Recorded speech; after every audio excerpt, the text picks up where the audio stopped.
السلام علیکم۔ پیش خدمت ہے کہانی سندباد جہازی اور ہاتھی بلائیں۔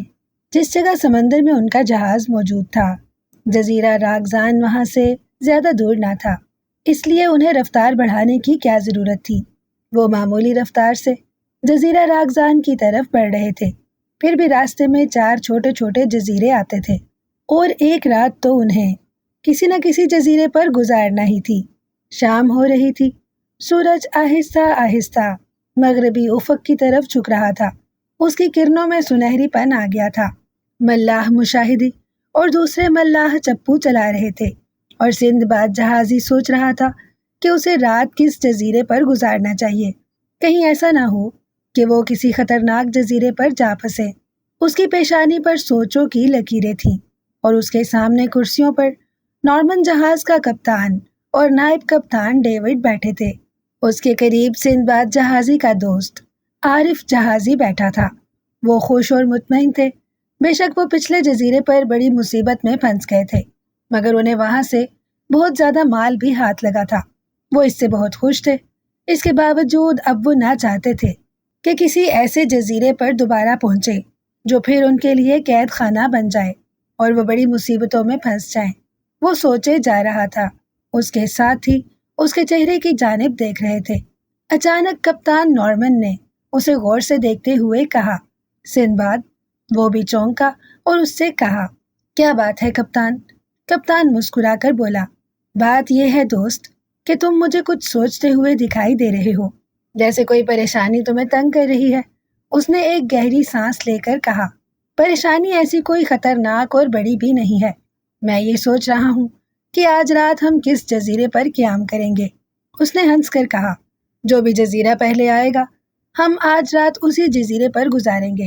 اس نے اسے بغور دیکھ کر کہا، یہ بات تو تمہاری درست ہے کپتان، لیکن میں اس لیے زیادہ سوچ رہا ہوں کہ کہیں ایسا نہ ہو کہ ہم پھر کسی بڑی الجھن اور مصیبت میں پھنس جائیں۔ اس نے بے فکری سے کہا، زیادہ مت سوچو سندباد، جو ہوگا دیکھا جائے گا۔ ویسے میں نے سن رکھا ہے کہ اس علاقے کے جزیروں میں ہاتھی بلاؤں کا بسیرا ہے، اور سمندروں میں خطرناک ہاتھی بلائیں تیرتی رہتی ہیں اور معمولی جہازوں کو اپنی سونڈوں سے الٹا دیتی ہیں، اور انسانوں کو ایک ایک لقمہ سمجھ کر حلق سے نیچے اتار لیتی ہیں۔ یہ سن کر وہ سب چونکے اور اسے حیرت بھرے انداز میں دیکھنے لگے۔ دوسرے ہی لمحے سندباد نے گھبرائی ہوئی آواز میں پوچھا، تمہیں یہ کس نے بتایا ہے؟ وہ سنجیدگی سے بولا، ایک 70 سالہ بوڑھے ملاح نے جزیرہ شیپر پر یہ بات بتائی تھی۔ ایک دفعہ ہم گئے تھے وہاں بے شمار سانپ تھے، اور اس جزیرے کو یہی کہیں گرد و نواح میں ہونا چاہیے۔ سندباد نے بڑی گھبرائی ہوئی آواز میں کہا، اوہ، یہ تو تم نے بڑی ہی منحوس اور خوفناک خبر سنائی ہے۔ اس نے بے فکری سے کہا، اللہ نہ ہی ہمیں جزیرہ شیپر پر لے کر جائے۔ سندباد نے سنجیدگی سے کہا، سچ کہتے ہو۔ سورج سمندر کی طرف کافی جھک گیا تھا۔ اسی لمحے انہیں چنگھاڑوں کی آوازیں سنائی دیں۔ ان آوازوں کو سن کر وہ بری طرح چونکے۔ نائب کپتان ڈیوڈ جلدی سے بولا، ایسی آوازیں ہیں جیسے ہاتھی چنگھاڑ رہے ہیں۔ سب نے ایک ساتھ کہا، ایسی ہی آوازیں لگتی ہیں۔ سامنے سے ملاح مشاہدی کی آواز فضا میں گونجی، اس علاقے میں ہاتھی بلائیں ہیں۔ سندباد نے گھبرائی ہوئی آواز میں کہا، کیا سمندری بلائیں خطرناک ہو سکتی ہیں؟ وہ بتانے لگا، وہ بہت زیادہ خطرناک ہوتی ہیں، جہازوں کو سونڈوں سے الٹ دیتی ہیں اور انسانوں کو سونڈوں سے اٹھا کر حلق میں رکھ کر نیچے اتار لیتی ہیں۔ ان کے منہ غار جتنے بڑے ہوتے ہیں۔ اس کے منہ سے بے اختیار نکلا، اوہ، ہم کہاں آ پہنچے۔ یہ سمندری سفر بھی عجیب ہوتے ہیں، ہر لمحے خطرہ ہی لگا رہتا ہے۔ ہاتھی بلاؤں کے بارے میں ہمیں کپتان نارمن بھی بتا چکا ہے مشاہدی۔ پھر اس نے بلند آواز سے پوچھا، پھر اب کیا کیا جائے؟ اس نے بے فکری سے چیختی ہوئی آواز میں کہا، کرنا کیا ہے، ہم ہاتھی بلاؤں کا ڈٹ کر مقابلہ کریں گے اور انہیں گولیوں سے بھون کر ختم کر دیں گے۔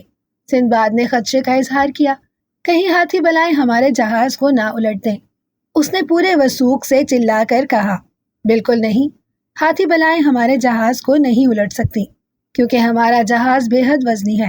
8 بلائیں بھی مل کر ہمارے جہاز کو نہیں الٹ سکتی، بلکہ ہم ہی انہیں موت کے گھاٹ اتار دیں گے۔ سندباد نے کہا، پھر ہم مطمئن رہے۔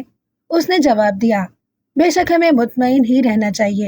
یکایک سندباد اپنی نشست سے اچھل کر کھڑا ہو گیا۔ اسے اس طرح اچھلتے دیکھ کر کپتان نارمن بولا، کیا ہوا؟ وہ سبھی گھبرائی ہوئی نظروں سے سندباد کی طرف دیکھ رہے تھے۔ سندباد ایک جگہ سمندر میں دیکھ رہا تھا۔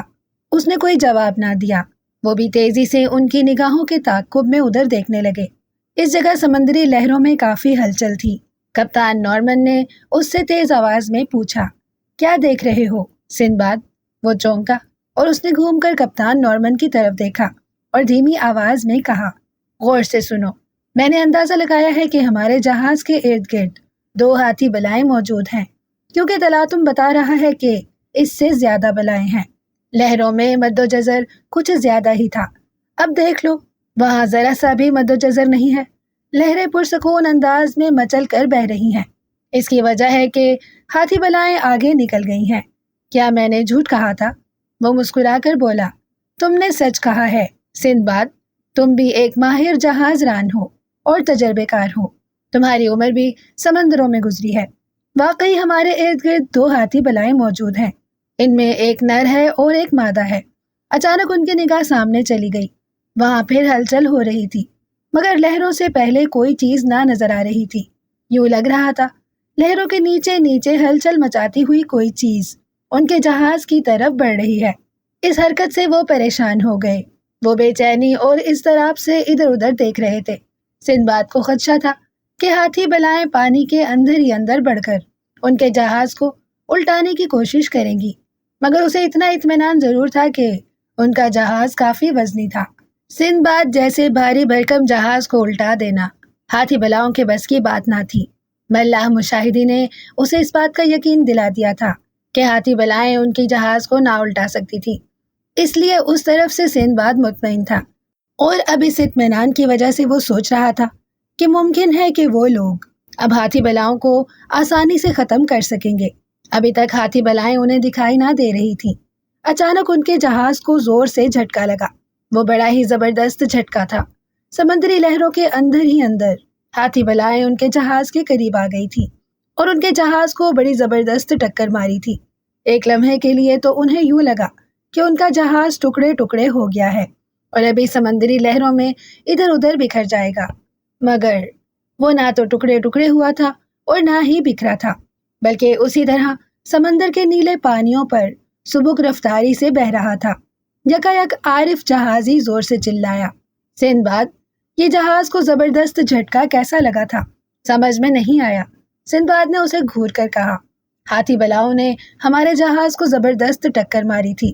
ڈیوڈ نائب کپتان بولا، اگر کوئی معمولی جہاز ہوتا تو کبھی کا ٹوٹ کر بکھر گیا ہوتا۔ عارف جہازی نے گھبرا کر کہا، اوہ، تو یہ ہاتھی بلاؤں نے جہاز پر حملہ کیا تھا۔ اب کیا بنے گا؟ ممکن ہے ہاتھی بلائیں پھر جہاز سے ٹکرائیں۔ اسی لمحے کپتان نارمن بولا، اب امید نہیں ہے کہ ہاتھی بلائیں ہمارے جہاز سے ٹکرائیں یا اسے کسی قسم کا کوئی نقصان پہنچائیں۔ عارف جہازی نے کہا، یہ امید تمہیں کیوں ہے؟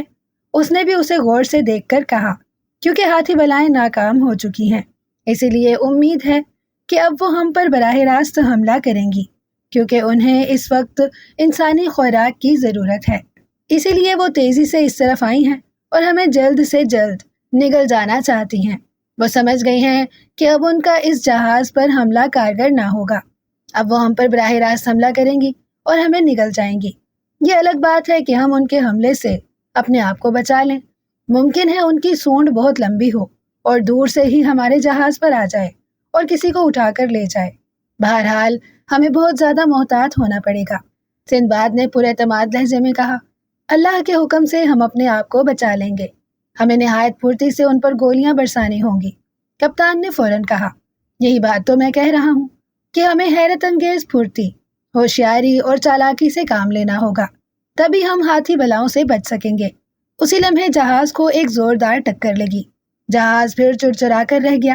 اس مرتبہ ان کی ٹکر پہلے کی نسبت کہیں زیادہ اور زبردست تھی، اور اس مرتبہ واقعی سب گھبرا گئے۔ سندباد بولا، انہوں نے پھر حملہ کر دیا ہے کپتان۔ کپتان بے فکری سے بولا، یہ ایک اور حملہ کریں گی، فکر نہ کرو، ہمارے جہاز کا کچھ نہ بگڑے گا۔ عارف جہازی نے کہا، نہ ہی کچھ بگڑے تو بہتر ہے۔ اسی لمحے پھر جہاز کو زبردست ٹکر لگی، مگر اس مرتبہ بھی جہاز ہر طرح سے محفوظ رہا۔ اب کپتان نارمن نے کہا، مجھے یقین ہے کہ اب جہاز کو ہاتھی بلائیں ذرا بھی ٹکر نہ ماریں گی۔ سندباد نے پوچھا، کیوں؟ اب کیا ہو گیا ہے؟ کپتان نے کہا، اب بلائیں ہر طرح اپنی طاقت جہاز پر آزما چکی ہیں۔ جہاز کا کچھ نہیں بگڑا اور نہ بگڑے گا۔ اب بندوقیں سیدھی کر لو، جلد ہی ہاتھی بلائیں ہم پر حملہ آور ہوں گی۔ انہوں نے بندوقیں پہلے ہی تیار کر رکھی تھیں، اس لیے وہ فوراً مستعد اور چوکس ہو گئے۔ اسی لمحے ڈیوڈ نائب کپتان بولا، سر، آپ سمندر کے بارے میں بہت کچھ جانتے ہیں۔ سمندری بلاؤں کے بارے میں بھی آپ کو کافی معلومات ہیں۔ اس کا مطلب ہے کہ اب بلائیں ہم پر فوراً حملہ کریں گی؟ سندباد نے فوراً کہا، یوں ہی معلوم ہوتا ہے۔ سندباد نے ملاح مشاہدی کو زور سے آواز دی۔ ملاح مشاہدی، اس نے وہیں سے چلا کر کہا۔ کیا بات ہے سندباد، اس نے چلا کر کہا، اپنے ساتھیوں کو لے کر فوراً یہاں آ جاؤ۔ اس نے وہیں سے بلند آواز میں جواب دیا، اچھی بات ہے، ہم آ رہے ہیں۔ کچھ دیر کے بعد انہوں نے چپو چلانے بند کر دیے اور ان کی طرف آنے لگے۔ اب جہاز لہروں کے سہارے آہستہ آہستہ اپنی منزل کی طرف سرک رہا تھا۔ بادبانوں میں ہوا بھری ہوئی تھی۔ وہ مستولوں کے قریب سے گزرتے ہوئے ان کی طرف آ رہے تھے۔ وہ جلد ہی ان کے قریب پہنچ گئے۔ وہ ان کی طرف دیکھ رہے تھے۔ سندباد کی طرف غور سے دیکھ کر ملاح مشاہدی نے پوچھا، کیا معاملہ ہے جناب؟ ہاتھی بلاؤں کی طرف سے تشویش ہے کیا؟ اس نے جواب دیا، ہاں، 2 ہاتھی بلائیں ہمارے ارد گرد سمندر میں موجود ہیں اور وہ کسی وقت بھی ہم پر حملہ کرنا چاہتی ہیں۔ تم فوراً اپنی بندوقیں لے کر انہیں ختم کرنے کے لیے تیار ہو جاؤ تاکہ انہیں فوری طور پر ختم کیا جا سکے۔ اس نے اسپات میں سر ہلا کر کہا، ٹھیک ہے سر۔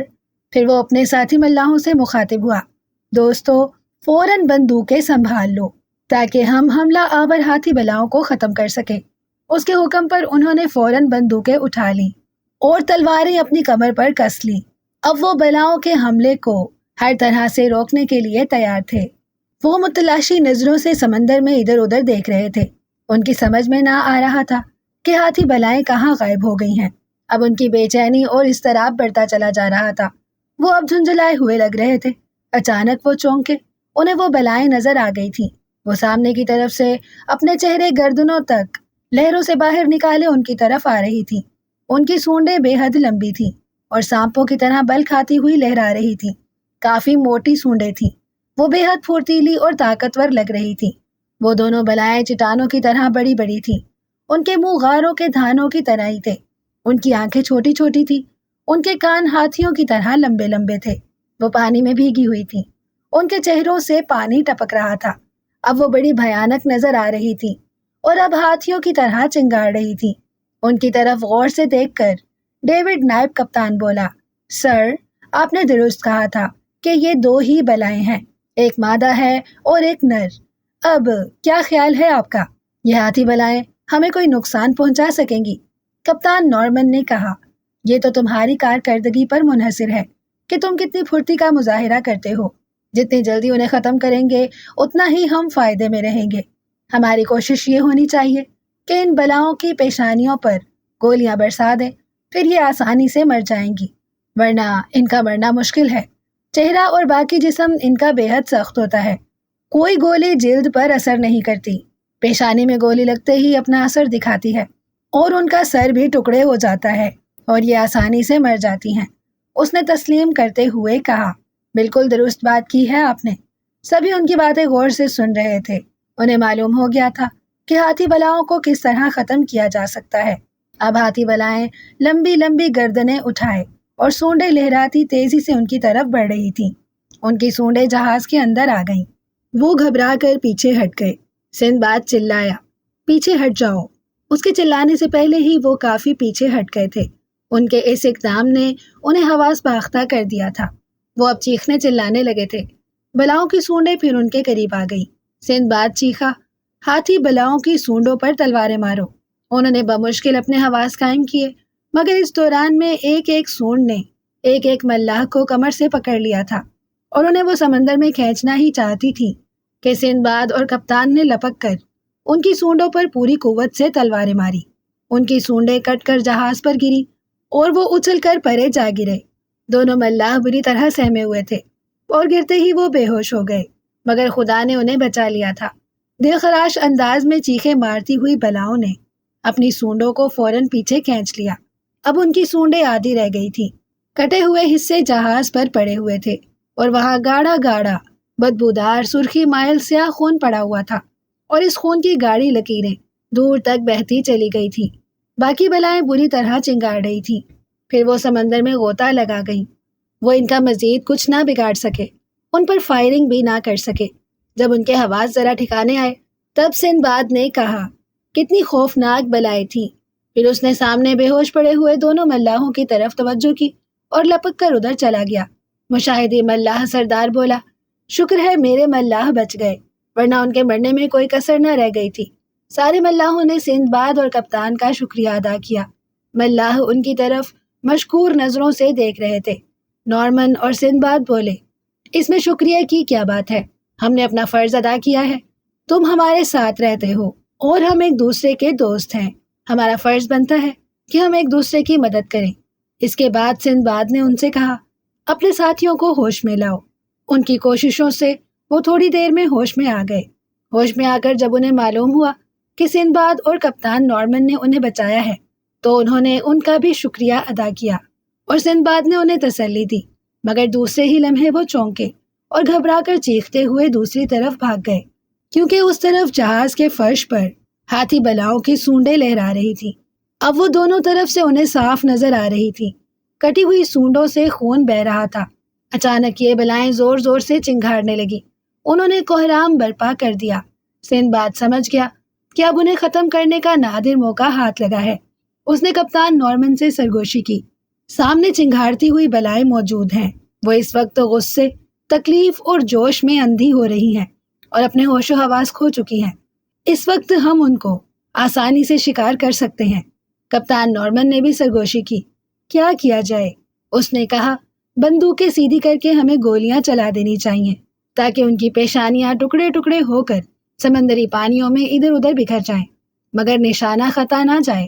اس نے کہا، ٹھیک ہے۔ دونوں نے بندوقیں سیدھی کر کے ان کی پیشانیوں کے نشانے لیے۔ اس سے بیشتر کہ ان کے ساتھی معاملے کی نزاکت کو سمجھتے، انہوں نے فائر کر دیے۔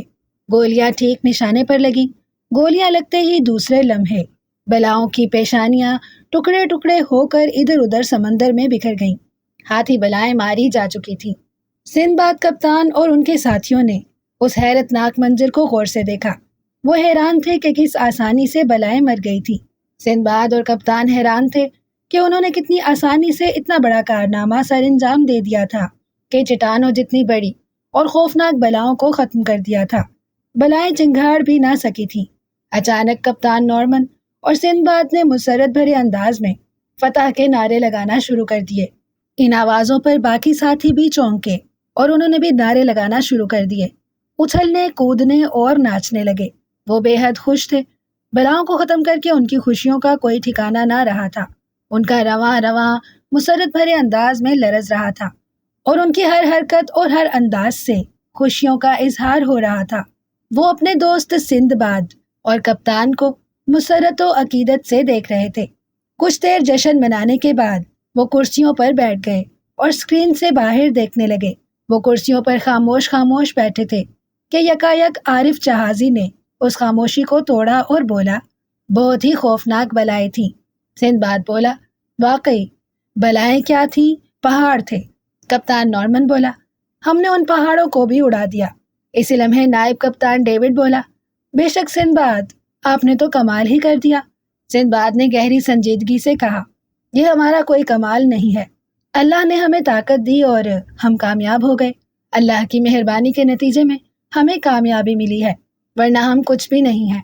سب نے اس بات کو پسند کیا اور کہا، سچی بات ہے۔ اس کے قریب ہی بیرے اور باورچی بھی کھڑے تھے۔ سندباد نے ایک باورچی کی جانب دیکھ کر کہا، کیا تمہارے کھانے کے ذخیرے میں اس وقت بھنی ہوئی مچھلی ہے؟ اس نے سوچ کر کہا، جی ہے۔ اس نے مسکرا کر کہا، تو پھر مچھلی کو گرم کرو اور کافی بناؤ تاکہ ہم فتح کے جشن کا لطف مزید بڑھا سکیں۔ باورچی بولا، بہت بہتر سر۔ دوسرے لمحے باورچی اور سارے بیرے بھی اس کے ساتھ چلے گئے۔ انہوں نے جلدی جلدی مچھلی گرم کی اور اس کے بعد انہوں نے بہترین کافی تیار کی اور ایک بہرا اطلاع کرنے چلا آیا۔ اس نے جا کر کہا، سندباد، بھنی ہوئی مچھلی اور کافی تیار ہے، چل کر نوشے جاں کر لیں۔ اس نے نرم آواز میں کہا، ہاں چلو۔ پھر اس نے اپنے ساتھیوں کی جانب دیکھ کر کہا، آؤ دوستو چلیں۔ وہ سب اس کے پیچھے ہو لیے۔ ملاح مشاہدی نے مسکرا کر کہا، کافی اور مچھلی کھا کر مزہ آ جائے گا۔ سندباد ہنس کر بولا، اسی لیے میں نے کافی اور مچھلی تیار کروائی ہے۔ وہ طعام گاہ میں آ گئے اور لمبی لمبی میزوں کے گرد پڑی کرسیوں پر بیٹھ گئے۔ وہاں پہلے ہی سے باورچی اور بہرے موجود تھے۔ ہیڈ باورچی بولا، کھانا شروع کیجیے جناب۔ وہ کھانا کھانے لگے۔ مچھلی کے ساتھ ڈبل روٹی کے سلائس بھی موجود تھے۔ مچھلی کے ساتھ سلائس بڑا مزہ دے رہے تھے۔ وہ بہترین ذائقہ محسوس کر رہے تھے۔ مچھلی اور ڈبل روٹی کھانے کے بعد انہوں نے کافی پی۔ اس طرح وہ تازہ دم ہو گئے اور پھر وہ باہر آ گئے۔ اب سورج کا گولا سرخ ہو گیا تھا اور سمندر کی طرف جھکتا جا رہا تھا۔ وہ پھر اسکرین کے قریب آ کر کھڑے ہو گئے۔ وہ غور سے سمندری لہروں کو دیکھ رہے تھے۔ یکایک سندباد مختلف جگہوں پر سمندری لہروں میں ہلچل دیکھ کر اپنے ساتھیوں سے مخاطب ہوا، لگتا ہے اس سمندر میں ہاتھی بلائیں کچھ زیادہ ہی ہیں۔ کئی جگہوں پر لہروں میں مد و جزر ہے۔ سب یک زبان ہو کر بولے، ہاں یہ بات ہم بھی دیکھ رہے ہیں۔ کپتان نارمن بولا، لیکن اس کا مطلب یہ نہیں ہے کہ وہاں ہاتھی بلاؤں نے ہی ہلچل مچا رکھی ہو، اور کوئی مخلوق بھی ہو سکتی ہے۔ سندباد دھیمی آواز میں بولا، ممکن ہے کوئی اور مخلوق ہو، بہرحال سمندر میں کئی جگہ ہلچل موجود ہے۔ کپتان نارمن نے ہر جگہ کا جائزہ لیا اور گہری تحقیقاتی نظروں سے دیکھ کر سندباد سے کہنے لگا، میں نے سمندری لہروں کا جائزہ لیا ہے، وہاں اور کوئی ہاتھی نہیں ہے اور نہ ہاتھی بلا ہے۔ مچھلیاں ہیں اور کافی بڑی ہیں، اتنی بڑی بھی نہیں ہے کہ جس طرح شارک اور ویل ہوتی ہیں، اور ہمیں کوئی نقصان بھی نہیں پہنچا سکتی۔ اس نے اسبات میں سر ہلا کر کہا، چلو یہ تو بہتر ہے۔ ملاح مشاہدی اور دوسرے ملاح بھی ان کے قریب ہی موجود تھے۔ سندباد ان سے مخاطب ہوا، اب تم لوگ جاؤ اور جہاز کو ذرا تیزی سے چلاؤ تاکہ ہم جلد سے جلد کسی قریبی جزیرے پر پہنچ سکیں۔ ملاحوں نے جواب دیا، بہت بہتر حضور۔ وہ سب چلے گئے اور جا کر اپنی اپنی نشست پر بیٹھ گئے۔ انہوں نے لوہے کے کڑوں میں لگے چپوؤں کو حرکت دی اور پھر چپو تیزی سے لہروں کو کاٹنے لگے۔ آہستہ آہستہ بحری جہاز سندباد کی رفتار بڑھنے لگی۔ سندباد نے اپنے ساتھیوں سے کہا، سمندر کی زندگی بھی بڑی ہی تہلکہ خیز اور ہنگامی ہے، کبھی بھیانک رخ اختیار کر لیتی ہے اور کبھی سیدھے راستے پر آ کر بہت کچھ پا لیتی ہے۔ کپتان نارمن نے کہا، واقعی سمندری زندگی اسی طرح کی ہے، اور اس میں ہنگامہ آرائیوں اور تہلکہ خیزیوں کی بنا پر ہی تو دلچسپی رہتی ہے۔ کیا تم اس زندگی کو پسند نہیں کرتے سندباد؟ اس نے فوراً کہا، میں اس زندگی کو بے حد پسند کرتا ہوں، اور اب تو ہم اس زندگی کے اتنے عادی ہو گئے ہیں کہ کسی حال میں اس زندگی کو نہیں چھوڑ سکتے۔ عارف جہازی بولا، اس میں کیا شک ہے؟ ڈیوڈ نائب کپتان نے کہا، اس زندگی سے اب ہم الگ نہیں ہو سکتے۔ اگر الگ ہو گئے تو ہماری زندگی میں کوئی ایڈونچر نہ رہے گا، اور مہم جوئی کے بغیر ہماری زندگی موت کے برابر ہوگی۔ سب نے اس بات کو تسلیم کر لیا۔ اچانک انہیں جہاز کی زبردست تیز رفتاری کا احساس ہوا۔ وہ چونکے اور پریشانی سے سمندر کی طرف دیکھنے لگے۔ سمندر پرسکون تھا، مگر جہاز کی رفتار بے حد بڑھی ہوئی تھی۔ یکایک ان چاروں کا رنگ فک ہو گیا، کیونکہ جہاز کی رفتار بہت ہی زیادہ تیز تھی۔ ملاح کتنی بھی طاقت اور تیزی سے چپو چلاتے، جہاز کی رفتار اتنی نہ بڑھا سکتے تھے۔ جہاز کی غیر معمولی رفتار نے ان کا رنگ فک کر دیا تھا اور چہروں پر زبردست گھبراہٹ کے آثار نمایاں تھے۔ اسی لمحے پریشانی کے عالم میں سندباد بولا، سمجھ میں نہیں آتا کہ جہاز کی رفتار اتنی تیز کیوں ہو گئی ہے۔ عارف جہازی نے اچانک چونک کر کہا، واقعی جہاز کی رفتار بہت ہی زیادہ ہے۔ آپ نے ملاحوں کو رفتار بڑھانے کے لیے کہا تھا، ممکن ہے انہوں نے رفتار بڑھا دی ہو اور وہ بہت زیادہ طاقت سے چپو چلا رہے ہوں۔ سندباد گھبرائی ہوئی آواز میں کہہ رہا تھا، کتنی بھی طاقت استعمال کی جائے، زیادہ سے زیادہ تیزی سے بھی چپو چلائے جائیں، جہاز کی رفتار اتنی نہیں بڑھ سکتی۔ کپتان نارمن اچھی طرح غور کرنے کے بعد بولا، سچ کہتے ہو سندباد، جہاز کی رفتار اس قدر تیز نہیں ہو سکتی۔ اسی لمحے نائب کپتان ڈیوڈ بولا، لگتا ہے اب ہمارے جہاز کو جن بھوت کھینچ کر لیے جا رہے ہوں۔ سب نے چونک کر اس کی طرف دیکھا۔ کیا کہہ رہے ہو ڈیوڈ؟ اس نے پر یقین لہجے میں کہا۔ یہ بات میں پورے وثوق سے کہہ سکتا ہوں کہ جن بھوتوں کے علاوہ کوئی انسان اتنی تیزی سے جہاز نہیں کھینچ سکتا، یہ جن بھوتوں کا ہی کام ہے۔ اس کی بات کا کسی نے جواب نہ دیا۔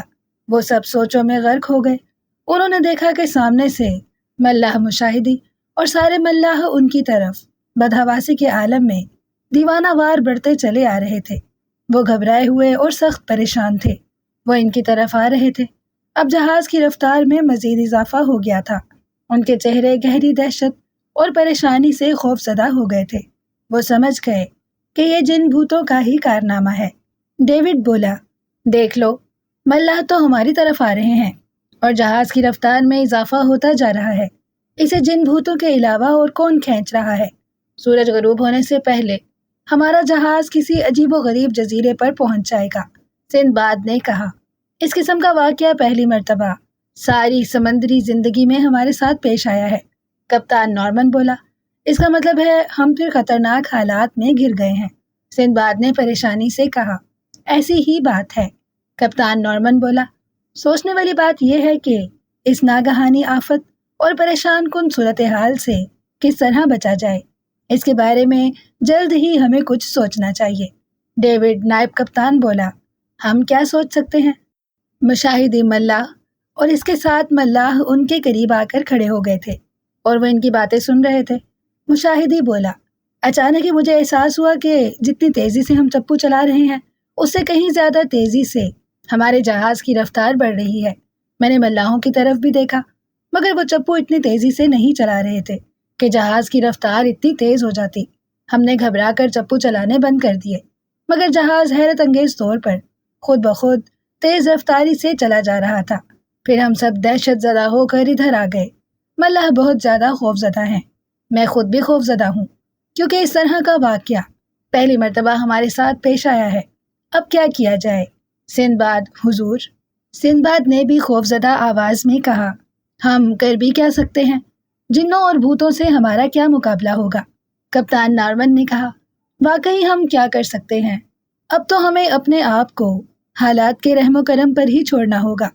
خدا جو کرے گا بہتر کرے گا، نائب کپتان ڈیوڈ بولا۔ ہم جہاز کو کسی بھی طرح نہیں روک سکتے کیونکہ جنوں اور دیووں کی طاقت ہم میں نہیں ہے، عارف جہازی پریشانی سے بولا۔ تم ٹھیک کہتے ہو، اچانک ڈیوڈ بولا۔ ایک بات میرے ذہن میں آئی ہے۔ وہ سب چونک کر اسے غور سے دیکھنے لگے۔ کپتان نے اس سے پوچھا، کیا بات تمہارے ذہن میں آئی ہے؟ اس نے گہری سانس لے کر کہا، ہمیں خوف زدہ ہونے کی ضرورت نہیں ہے۔ انہوں نے چونک کر اسے دیکھا اور پوچھا، کس طرح؟ وہ سنجیدگی سے بولا، جن ہو یا بھوت یا کوئی بھی خطرناک مخلوق جو ہمارے جہاز کو کھینچے لیے جا رہی ہے، لیکن اتنی بات میں نے جان لی ہے کہ یہ مخلوق ہم سے کوئی اہم کام لینا چاہتی ہے، کوئی ایسا کام جو صرف انسان ہی کر سکتے ہیں۔ یہ مخلوق خود نہیں کر سکتی اور ہمیں کام کے بعد وہ مخلوق مالا مال کر دے گی۔ وہ مخلوق ہمیں مار نہیں سکتی۔ کپتان نارمن گھبرا کر بولا، یہ کیا کہہ رہے ہو؟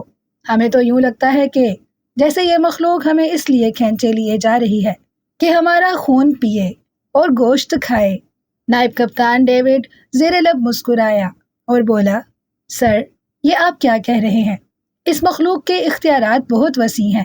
یہ مافوق الفطرت مخلوق ہے۔ آپ اندازہ لگائیں کہ انہیں کس چیز کی کمی ہو سکتی ہے۔ یہ ہزاروں انسانوں کو پکڑ کر لا سکتے ہیں اور ان کا خون پی کر گوشت بھی کھا سکتے ہیں۔ پھر ہمیں ہی خاص طور پر انہوں نے کیوں کھینچنا شروع کر دیا؟ سندباد نے خوش ہو کر کہا، اوہ، یہ سوچنے والی بات ہے۔ کپتان نارمن نے اپنے نائب کو تعریف آمیز نظروں سے دیکھ کر نہایت نرم لہجے میں کہا، تم بہت عقل مند ہو نائب کپتان، تمہاری دلیل میں کافی وزن ہے اور یہ بات دل کو لگتی ہے کہ ممکن ہے یہ مخلوق ہم سے کوئی کام لینا چاہتی ہو۔ اس نے خوش ہو کر کہا، مجھے پورا یقین ہے سر کہ ہم محفوظ رہیں گے اور یہ مخلوق ہمارے سامنے کوئی نہ کوئی کام رکھے گی اور ہم اس کام کو کرنے پر آمادہ ہو جائیں گے، خواہ وہ کتنا ہی مشکل کام کیوں نہ ہو۔ وہ مسکرا رہا تھا۔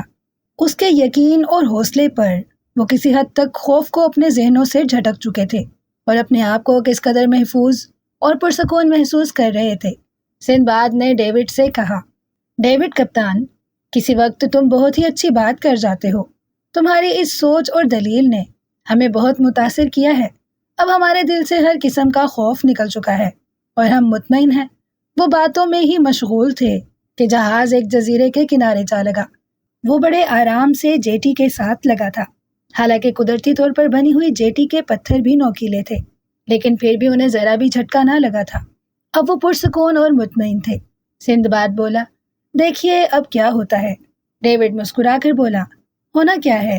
جو بھی ہستی ہمیں یہاں کھینچ کر لائی ہے وہ ہمارے سامنے آ جائے گی۔ ابھی وہ خاموش ہوا ہی تھا کہ جہاز پر ان کے سامنے 4 جگہوں پر دھواں اٹھنے لگا۔ وہ چونکے اور حیرت زدہ ہو کر ادھر ادھر دیکھنے لگے اور پھر خوف زدہ ہو گئے۔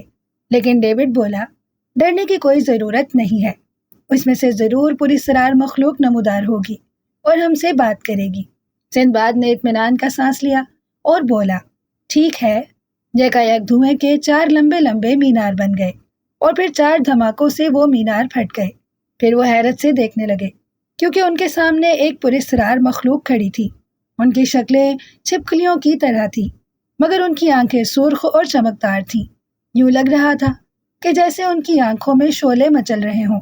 ان کے قد لمبے تھے، ہونٹ 3 فٹ کے قریب لٹکے ہوئے تھے۔ انہوں نے لنگوٹ پہن رکھے تھے، ان کے رنگ سیاہ تھے۔ وہ بہت زیادہ طاقتور تھے اور خوفناک بلائیں لگ رہے تھے۔ ان کے جسم پر سیاہ لمبے لمبے بال تھے۔ چہرے کے علاوہ ان کے باقی جسم عام انسانوں کی طرح تھے۔ انہوں نے جھک کر انہیں ادب سے سلام کیا اور پھر سیدھے کھڑے ہو گئے۔ پھر ان میں سے ایک بولا، سندباد، کپتان نارمن، نائب کپتان ڈیوڈ اور عارف جہازی، غور سے سنو۔ وہ سب چونک اٹھے اور حیرت زدہ ہو کر بولے، یہ تم ہمارے نام کیسے جانتے ہو؟ اسی بلا نے کہا، دراصل میں ایک چھپکلی جن ہوں اور ہمارے ساتھی بھی چھپکلی جن ہیں۔ ہم سب اسی شکل و صورت کے ہیں اور ہم ہر قسم کا جادو جانتے ہیں اور جادو کے زور سے جو چاہے کر سکتے ہیں۔ ہم جادو کے زور سے ہی تمہارا جہاز کھینچ کر یہاں لائے ہیں۔ سندباد گہری آواز میں بولا، وہ کہنے لگا، میرا نام شپاگار ہے اور میں چھپکلی جنوں کا سردار ہوں، اسی لیے میں تمہیں اپنے جزیرے چراگاہ پر لے آیا ہوں۔ ہم نے تمہارے نام جادو کے زور سے جان لیے ہیں۔ سندباد سنبھل کر بولا، تم ہمیں پکڑ کر کیوں لائے ہو؟ وہ کہنے لگا، ہماری ملکہ نے ہمیں حکم دیا تھا، اس لیے ہمیں یہ کام کرنا پڑا۔ سندباد نے کہا، ہم بہت زیادہ ڈر گئے تھے، تمہارے اس اقدام نے بہت اذیت پہنچائی ہے ہمیں۔ اس پر وہ چاروں جن ایک ساتھ بولے، ہم معافی چاہتے ہیں، اب آپ کو ہمارے ساتھ ملکہ جمالی کے پاس جانا ہوگا۔ وہ حیرت سے بولے، وہ کیوں؟ اس نے بتایا، ہماری ملکہ کو تم سے کام ہے، اب تمہیں ڈرنے کی ضرورت نہیں ہے، تم شاہی مہمان ہو، تمہاری خوب خاطر تواضع کی جائے گی، مگر ملکہ جو کام تم سے لینا چاہے گی وہ کام تمہیں کرنا ہوگا۔ سندباد نے غور سے دیکھ کر کہا، تم جن ہو اور ہم معمولی آدمی ہیں، بھلا ہم تمہاری جننی ملکہ کے کیا کام آ سکتے ہیں؟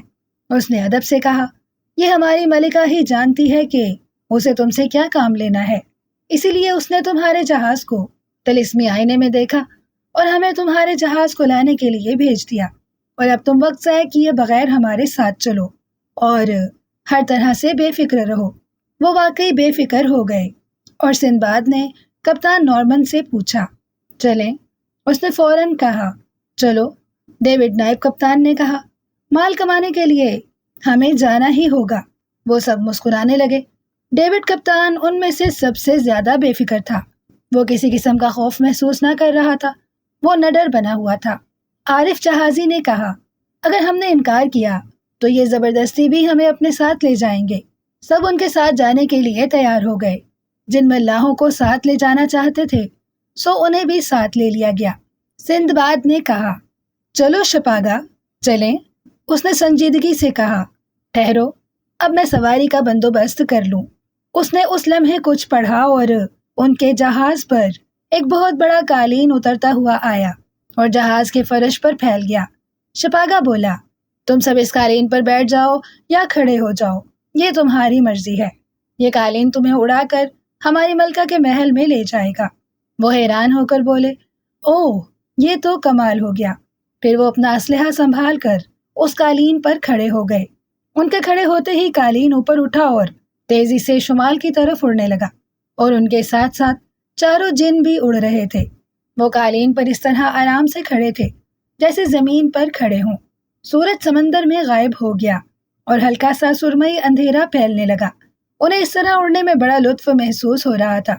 نیچے ندی نالے، درخت، پتھریلے اور سرسبز میدان اور بلند و بالا درخت نظر آ رہے تھے، اور پھر پوری طرف اندھیرا پھیل گیا۔ کافی دیر بعد قالین ایک وسیع و عریض، عظیم الشان اور نہایت خوبصورت محل کی چھت پر جا کر اتر گیا۔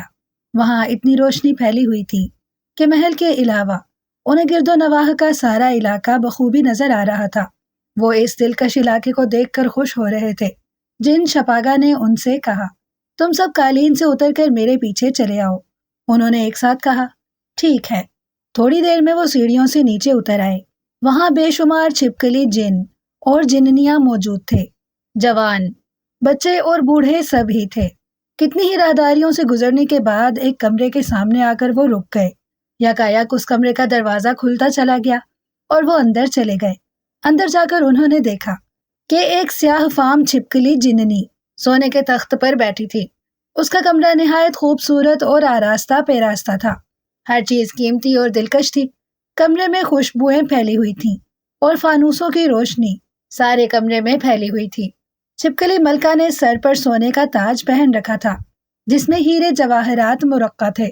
سیاہ لمبے لمبے بال اس کے شانوں پر بکھرے پڑے تھے۔ اس کے ارد گرد کتنی ہی چھپکلی کنیزیں کھڑی تھیں۔ 4 کنیزیں اس کے تخت کے پیچھے کھڑے ہو کر اسے مورچھل سے ہوائیں دے رہی تھیں۔ وہ سب اس کے تخت کے سامنے جا کر رک گئے۔ ملکہ انہیں غور اور دلچسپی سے دیکھے جا رہی تھی۔ چھپکلی جن سردار شپاگا نے ادب سے کہا، ملکہ حضور، یہ آدمزاد حاضر ہیں۔ اس نے مسکرا کر کہا، ٹھیک ہے، میں انہیں دیکھ رہی ہوں۔ گو اس کے ہونٹ زیادہ لٹکے ہوئے نہ تھے، مگر پھر بھی بڑے بھدے لگ رہے تھے۔ وہ خود بھی ایک چڑیل کی طرح بدصورت اور خوفناک لگ رہی تھی۔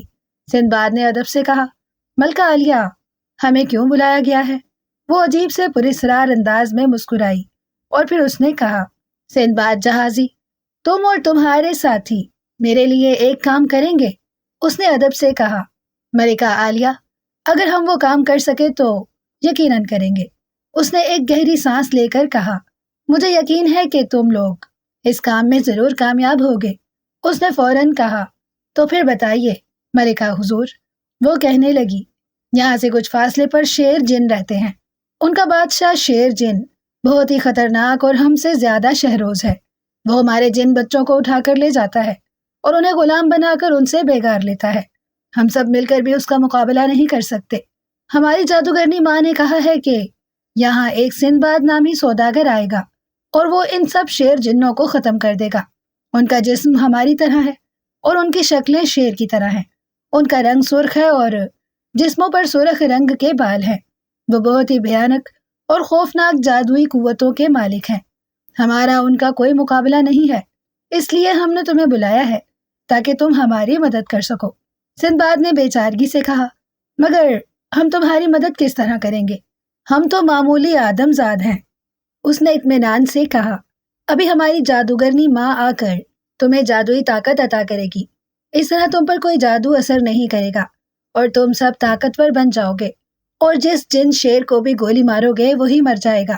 اس نے اس بات میں سر ہلا کر کہا، ٹھیک ہے، اگر ہم میں کوئی ایسی طاقت آ گئی تو ہم ضرور آپ کی مدد کریں گے۔ آپ فوراً اپنی جادوگرنی ماں کو بلاؤ۔ اس نے کچھ پڑھا، ایک دھماکہ ہوا اور جادوگرنی ماں ان کے سامنے آ گئی۔ وہ دبلی پتلی اور سیاہ رنگ کی بوڑھی جادوگرنی تھی۔ اس کے بال برف کی طرح سفید تھے اور جٹاؤں کی مانند اس کے کندھوں پر پڑے تھے۔ سب نے جادوگرنی ماں کو سلام کیا۔ وہ خوش ہو گئی اور پھر ملکہ نے کہا، جادوگرنی ماں، یہ آدمزاد میری مدد کرنے آئے ہیں، انہیں جادوئی طاقتیں عطا کرو۔ اس نے اپنے گلے میں پڑی ہوئی انسانی ہڈیوں کی مالا پکڑ کر کہا، ابھی لو بیٹی۔ اسی لمحے اس نے ایک ہاتھ فضا میں بلند کیا اور کچھ پڑھا۔ اس کے چمڑک ہاتھ سے شعائیں نکلیں اور جا کر ان سے لپٹ گئیں۔ اب انہیں یوں لگا جیسے ان میں زبردست طاقت آ گئی ہو۔ اس کے ساتھ ہی جادوگرنی ماں تو غائب ہو گئی اور ملکہ نے ان سے کہا، اے آدمزاد، اب تم سب طاقتور بن گئے ہو۔ اب تم قالین پر بیٹھ جاؤ اور بادشاہ شیر جن اور اس کے ساتھیوں کو ختم کر کے آؤ۔ سندباد نے کہا، ٹھیک ہے، ہم جاتے ہیں۔ اسی لمحے وہ قالین پر بیٹھ کر شیر جنوں کی بستی کی طرف اڑنے لگے۔ قالین نے انہیں شیر بادشاہ جن کے محل کے صحن میں اتار دیا۔ وہاں شیر جن اور اس کے سارے جنگجو ہواری جمع تھے۔ اسی لمحے شیر جن گرج کر بولا، سندباد، اپنے ساتھیوں کو لے کر واپس چلے جاؤ، ورنہ میں تم سب کو ختم کر دوں گا۔ ویسے میری تمہاری کوئی دشمنی نہیں ہے، تم ملکہ کی مدد مت کرو اور یہاں سے فوراً چلے جاؤ۔ سندباد گرجا، بکو مت، میں یہاں سے نہیں جا سکتا، میں کبھی ڈر کر نہیں بھاگا، اور اب تم مرنے کے لیے تیار ہو جاؤ۔ یہ کہہ کر اس نے اپنے ساتھیوں سے کہا، فوراً بندوقوں سے ان پر فائر شروع کر دو اور انہیں جلا کر راکھ کر دو۔ شیر جن نے زور سے کہا لگا کر کہا، میں دیکھتا ہوں کہ تم کیسے ہمیں جلا کر راکھ بناتے ہو، میں ابھی تمہیں راکھ بنا دوں گا۔ دوسرے ہی لمحے انہوں نے ان پر گولیوں کی بارش کر دی۔ جس کو بھی گولی لگتی تھی وہی شیر جن جل کر راکھ ہو جاتا تھا۔ تھوڑی دیر میں انہوں نے سارے جنوں کا صفایا کر دیا اور وہاں سے ہیرے جواہرات اور اشرفیاں اکٹھی کر کے لے آئے۔ ملکہ ساری کاروائی طلسمی آئینے سے دیکھ رہی تھی۔ وہ بے حد خوش تھی۔ جیسے ہی وہ فتح و نصرت کے ڈنکے بجاتے قالین پر سوار ہو کے محل کے صحن میں اترے، اس نے پھولوں کے ہار پہنا کر ان کا استقبال کیا اور پھر انہیں بہترین کھانا بھی کھلایا۔ تمام رات جشن برپا رہا۔ صبح کے قریب ملکہ جمالی نے انہیں بے شمار ہیرے جواہرات اور اشرفیاں دی اور وہ مالا مال ہو گئے۔ اس کے بعد جادوئی قالین نے انہیں ان کے جہاز پر اتار دیا اور پھر اچانک قالین غائب ہو گیا۔ وہ اپنے جہاز پر آ گئے۔ وہ بہت خوش تھے۔ انہیں بہت سا مال ہاتھ لگا تھا۔ ان کے پاس دولت کی اب کوئی کمی نہ تھی۔ سندباد کے حکم پر جہاز جزیرے راگزان کی طرف رواں دواں کر دیا گیا تھا۔ جزیرہ راگزان ان کی آخری منزل تھی۔ اس کے بعد انہیں 1 مہینے کی چھٹی تھی جس میں انہوں نے جی بھر کے آرام کرنا تھا۔ پھر ان کا جہاز آگے ہی آگے بڑھتا چلا گیا۔